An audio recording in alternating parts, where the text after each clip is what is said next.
नमस्कार, हार्दिक स्वागत छ अर्घाखाँची खबरमा। म सुदीप खत्री। दुर्घटनामा जीपमा सवार 7 जना यात्रु घाइते भएका छन्। घाइतेहरूको विवरण यस प्रकार छ।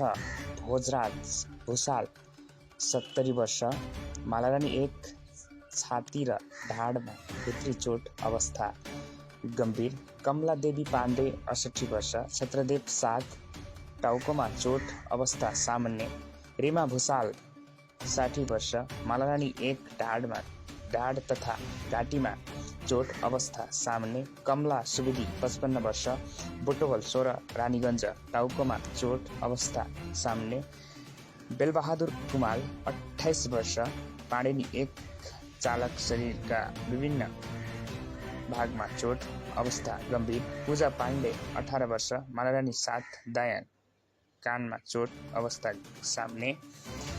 घाइते सबैलाई स्थानीयवासी र प्रहरी चौकी अर्घातोसको सहयोगमा प्रारम्भिक उपचारपछि जिल्ला अस्पताल सन्धिखर्कतर्फ रिफर गरिएको छ।